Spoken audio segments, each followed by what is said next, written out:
සබ්බම් භික්කවේ ආදිත්තං කීන භික්කවේ සබ්බං ආදිත් මහණෙනි ඇවිලගත් සියල්ල කුමක් චක්කුං ආදිත්තං රූපං ආදිත්තං චක්කු විඥානං ආදිත්තං චක්කු සම්පස්ස පච්චය උපජ්ජති චක්කු සම්පස්සං ආදිත්තං චක්කු සම්පස්ස පච්චය උපජ්ජති වේදිතං සුඛං වා දුකං වා අදුකම සුඛං වා තම්පි ආදි සියල්ල ඇවිලන ගත්තේ මහණෙනි ඇවිලගත් සියල්ල කුමක්ද මහණෙනි ඇස ඇවිලක ස්පර්ශයෙන්ද දැනීමක් එනවනේ එකපාරට මේක මේ වේදනාවේ විඥානයේ කොටස් ටික. ඒතර වේදනා තුනයි එන්නේ සැප දුක මධ්‍යස්ත. චක්කු සම්පස්සපච්චය උපජ්ජති වේදිතං සුඛං වා දුකං වා අදුකම සුඛං වා තම්පි ආදිත්තං. ගිනි ගන්නවා කියන වේදනා තුන. කේන බික්කවේ ආදිත් මේ චක්කු සම්පස්සපච්චය උපජ්ජති වේදිතං සුඛං වා දුකං වා අදුකම සුඛං වා තම්පි ආදිත්තං. කේන බික්කවේ ආදිත්තං.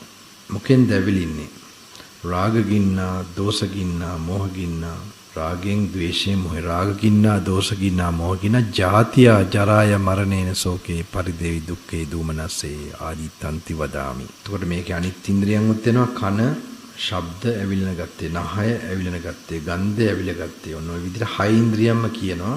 මේවා කෙටි කරලා කියන්නේ මෙතන. මේවා සම්බන්ධ සකල විඥානයන් හා සම්පස්ස ඇවිලන ගත්තේ. මනෝ සම්පස්සෙන් මේක එකින්කට එනකොට තමයි සූත්‍රයේ ඇත්ත තියෙන විදිහට තියෙනවා නම් වටිනෝ වේදනාවක් ඇත්තම් එයද ඇවිලන ගත්තේ. කුමකින් ඇවිලන ගත්තේද? කේන බික්කවේ ආදිත්තං.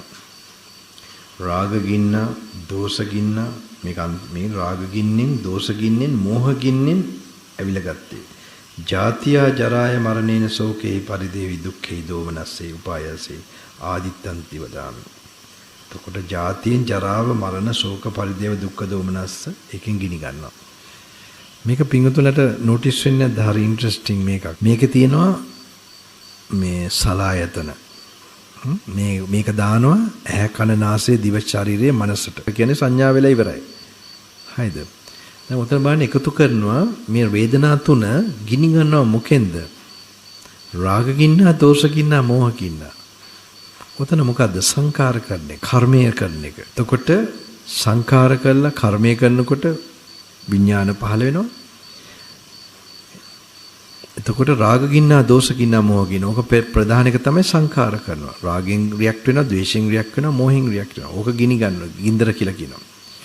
ජාතිය ජරාය මරණේන ශෝකේ පරිදේවි දුක්ඛේ. කර්ම රැස් කරා මොකක්ද වෙන්නේ? ජාතිය එනවා. මෙතන පටිච්ච සමුප්පාදෙත් තියෙනවා. මේක ඔක්කොම ඒ කියන්නේ මේක සක්මන් කරනකොට ඔය වගේ පොඩි සරල ඒ ටික කල්පනා කරන මේ හේතුව මේ ඵලය එනවා. ඔහොම කල්පනා කරන සීමාවක් තමයි මේ සූත්‍රවල තියෙන්නේ. බුදු කෙනෙක්ගේ ඔරිජිනල් වදන. මෙතකොට හැබැයි මේක දැන් මේක දේශනා කරාම ඒ ස්වයංවස්ලා ඔක්කොම මොකද වෙන්නේ? රහත් වුණා. ඇයි අපිට රහත් වෙන්නේ නැත්තේ? මොකක් හරි මේ වචනවල ප්‍රශ්නයක්ද නැත්නම් අපේ ප්‍රශ්නයක්ද? මේවා කවදාකවත් මේ බලන විදිය කල්පනා කරන විදිය අත්හරින්න එපා. ආයි පාරක් ඕම් බලන්න ඕනේ. අපි වෙනස් වෙවි යන්න ඕනේ. වැඩි පුරවන්න නරකයි. හිත සැහැල්ලු කරන්න ඕනේ. සමාධිගත වෙන්න ඕනේ. භාවනාවට බර වෙන්න ඕනේ. හිත පිස්සුදු තියාගන්න ඕනේ. එහෙම තියාගන්න එක්කෙනාට මේක අනිවාර්යයෙන්ම අමුතු පැති වලින් වැටෙන අවස්ථා ඉන්න පුළුවන්.